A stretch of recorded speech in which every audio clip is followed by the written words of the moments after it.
दोस्तों, हम अपने मोबाइल में कई एप्लीकेशन इस्तेमाल करते हैं। कुछ तो काफ़ी यूज़फुल हो सकती हैं, लेकिन कुछ काफ़ी ख़तरनाक भी हो सकती हैं। इस वीडियो में मैं आपको कुछ ऐसी ख़तरनाक और अजीब एप्लीकेशंस के बारे में बताऊंगा। सिचुएशनिस्ट दोस्तों, ये एप्लीकेशन काफ़ी अजीब थी। इस ऐप में अजनबी लोगों को जो आस पास होते थे, इनको आपस में कनेक्ट कर दिया जाता था। फिर इनको मिलना होता था और इसके बाद इनको अजीब किस्म के टास्क दिए जाते थे। एक दूसरे से मिलकर पैसे दो या फिर एक दूसरे का वॉलेट चेक करो। यानी दो अजनबियों को वही करना होता था जो ये एप्लीकेशन कहती थी। ऐसी एप्लीकेशन बच्चों के लिए काफ़ी ख़तरनाक हो सकती हैं। ये ऐप 2011 में आईफोन के स्टोर में अवेलेबल थी। आई एम रिच दोस्तों, ये एक ऐप थी जो आईफोन तक महदूद थी, लेकिन इसकी कहानी काफ़ी अजीब है। दरअसल इस ऐप की कीमत $1000 थी, लेकिन आपको हैरानगी होगी कि इस ऐप में कुछ भी नहीं था। जो भी इसको खोलता तो लिखा आता, I am rich, I deserve it, I am good, healthy and successful. कई लोगों ने इस चीज़ के लिए $1000 पे कर दिए, यानी इन लोगों के साथ फ्रॉड हो चुका था। इस ऐप को बाद में आईफोन के स्टोर से हटा दिया गया था। ES फाइल मैनेजर दोस्तों, इस ऐप को गूगल ने प्ले स्टोर से बैन कर दिया था।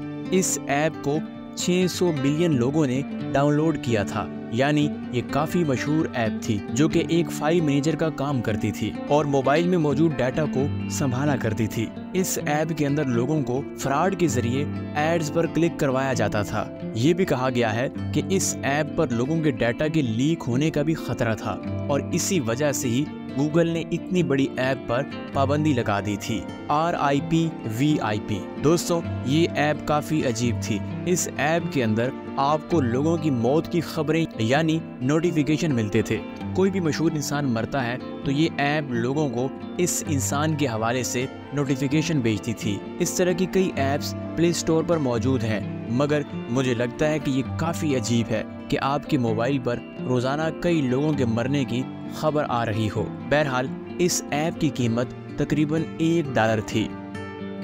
रैंडो नोटिसा दोस्तों, इस ऐप में यूज़र को एक नोटिफिकेशन भेज दी जाती थी और यूज़र को इस लोकेशन पर जाना होता है। इस ऐप का काम लोगों को मुख्तलिफ जगहों पर लेकर जाना होता है, लेकिन ये इंतहाई ख़तरनाक हो सकता है। ऐसे कई केसेस सामने आए हैं जिनमें लोग इस ऐप की लोकेशन को फॉलो करते हुए किसी ऐसी जगह पर पहुंच गए जहां इन्हें नुकसान उठाना पड़ा, जैसे कि कोई सुनसान जगह।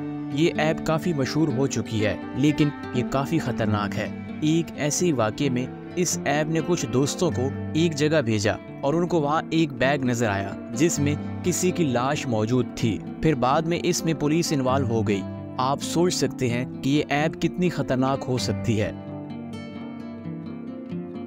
टॉकिंग एंजीला दोस्तों, ये एक फन ऐप थी जिसमें एक स्क्रीन पर मौजूद बिल्ली वही कुछ रिपीट करती थी जो इंसान बोलता था। ये चेहरे के तासुरात देखकर भी अपना चेहरा वैसा बना लेती थी। इस ऐप में लोगों को कहा जाता था कि वो कैमरे की तरफ देखें ताकि बिल्ली इनके चेहरे के तासुरात को नोट कर सके। अब यहाँ से एक अफवाह मशहूर हो गई कि इस ऐप में कैमरे के जरिए कोई लोगों को देख रहा होता है। लोगों को महसूस होता था कि कोई इन्हें देख रहा है, लेकिन ये बात कभी साबित नहीं हुई, जो कि अफवाह बनकर रह गई।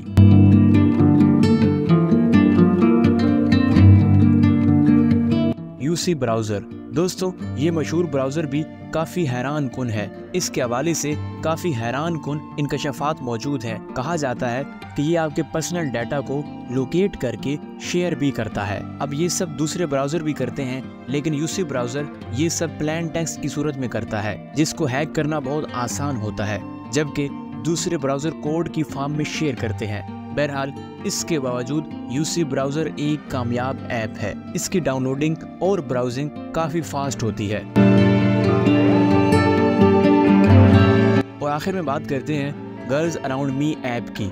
मैं तो इसे एक घटिया ऐप कहूँगा जिस पर अब पाबंदी लग चुकी है। ये ऐप यूज़र के आसपास रहने वाली लड़कियों को ट्रैक करती थी। वो लड़कियां जो फेसबुक या किसी भी जगह लॉग इन करती थी, ये इनको ट्रैक करती थी और डाटा को यूज़र के साथ शेयर करती थी। इस ऐप पर अब शुक्र है पाबंदी लग चुकी है। उम्मीद है हमारी आज की वीडियो आपके लिए काफ़ी इन्फॉर्मेटिव रही होगी। मैं आपसे मिलता हूँ एक नई शानदार वीडियो में। जाते जाते हमारे YouTube चैनल को लाजमी सब्सक्राइब कीजिए।